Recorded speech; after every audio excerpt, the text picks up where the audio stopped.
Just want to let you lot know that if you're watching this clip on the Fozcast YouTube channel, the full episode is now available to watch exclusively on Spotify, and it's free. Come on. It has been nearly a season, and you haven't got a football club. What has happened?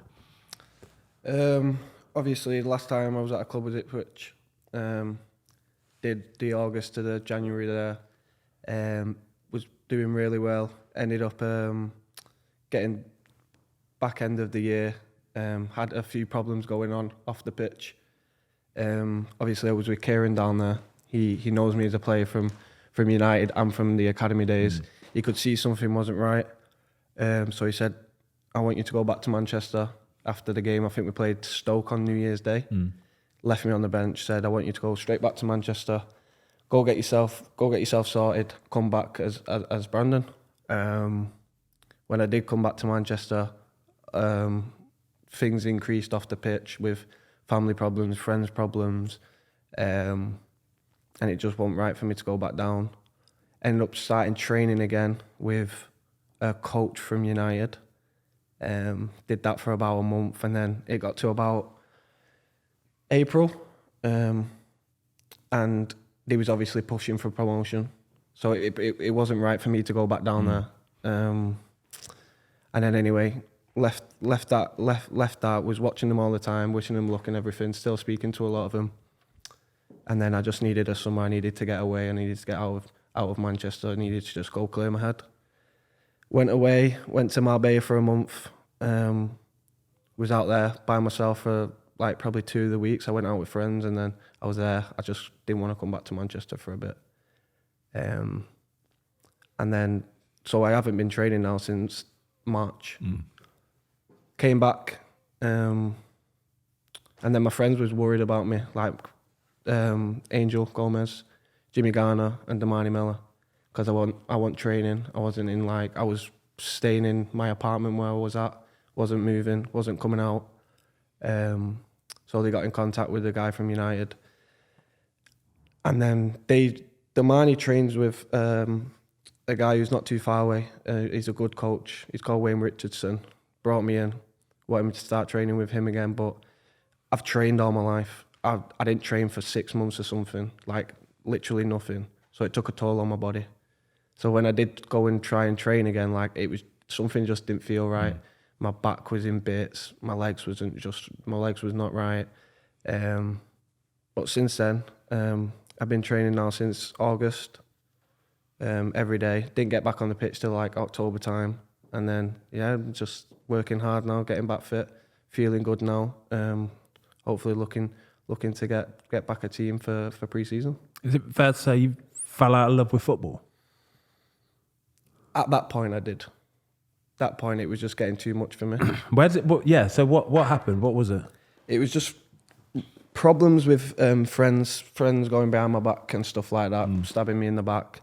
It caused a big thing. I was ignoring my family. I wasn't really speaking to them. They was really, really worried about me. My friends was as well, to be fair. They could see it. It wasn't right. So I just needed to do something to, I basically go in a mode where I go into this mode where I just don't care. I have this switch where I just don't care about anything. I don't care what happens. I don't care what I do. Anything like that.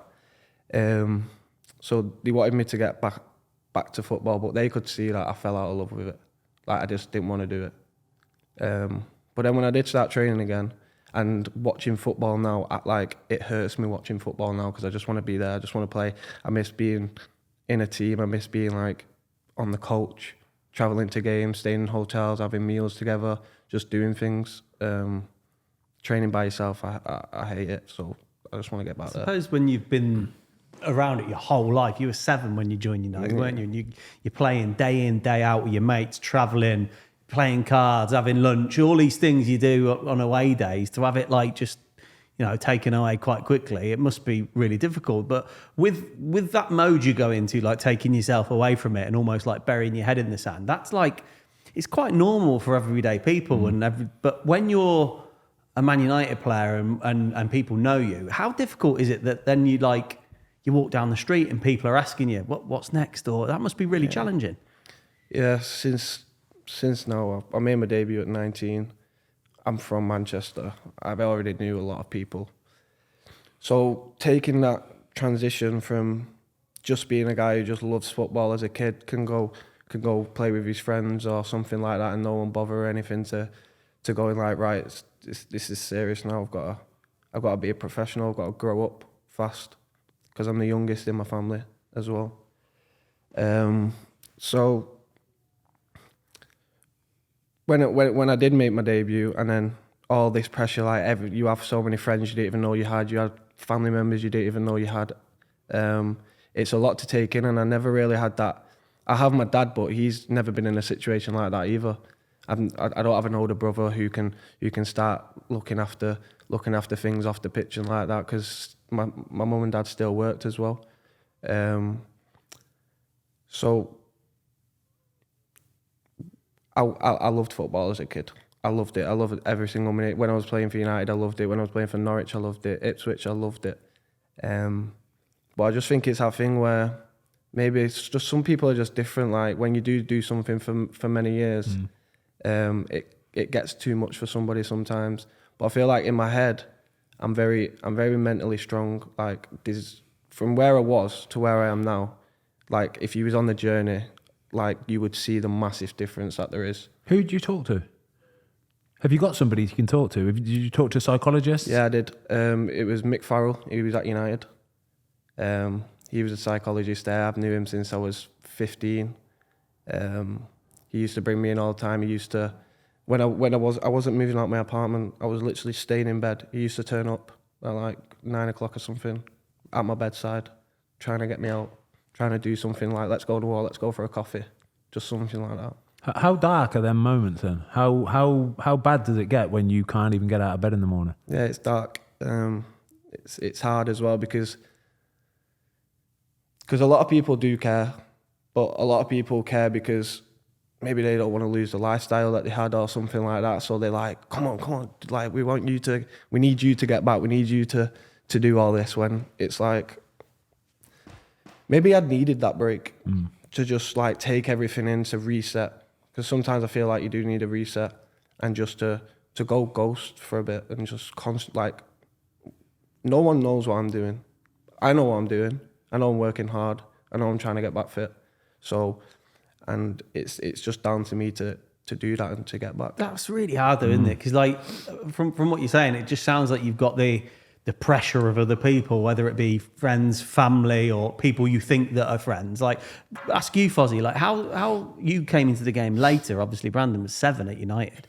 But how did you deal with like people wanting a piece of the hangers pie? on? Yeah, how do you deal with that? It's quite sort of well spoken about, especially if you talk about some of these American basketballers and people like that. They've got entourages that they're looking after, family members that they don't even know, people on the payroll, and it spirals out of control. I've been quite lucky, I think, throughout our career. I've had a very small circle, very, very small circle. And so I've always been fairly good at realising the sort of leeches and the hangers-on. But I think looking at it from your perspective, it's really, really difficult. You're from Manchester. You're born and bred Mancunian. You're playing for the team that you've idolised growing up. And to all your friends, all the people that you've been on this sort of journey with, you're like the pin-up boy, aren't you? You're the poster boy. Mm-hmm. And you're supposed to be bulletproof. You are. You're supposed to be bulletproof. And the pressure that comes with that is phenomenal, isn't it? Yeah. It's the intensity of everything. Like, you're non-stop as well. I moved away from home when I was 13, 14 to go and train, to go get my scholarship. And I just feel like when it's just everyone asking for something, and then I'm just that type of guy where I just can't say no. I just want to help. Like, if someone's struggling, I will help them. But now I've realised, now I'm in that situation and I ask for help, people ignore it and just avoid it or don't help me. So I'm just like, all right, whatever. But now I know I'm learning. I'm getting experience on that side. So when I do get back there, people will realise, like, yeah, we probably did take it too far or something like that, because I will ignore people and I will say no, and I'll have a much better mind, and it'll just be football. Thanks everybody for watching. We hope you enjoyed this clip of the Fozcast. If you would like to watch the full episode, it is now available exclusively on Spotify for free.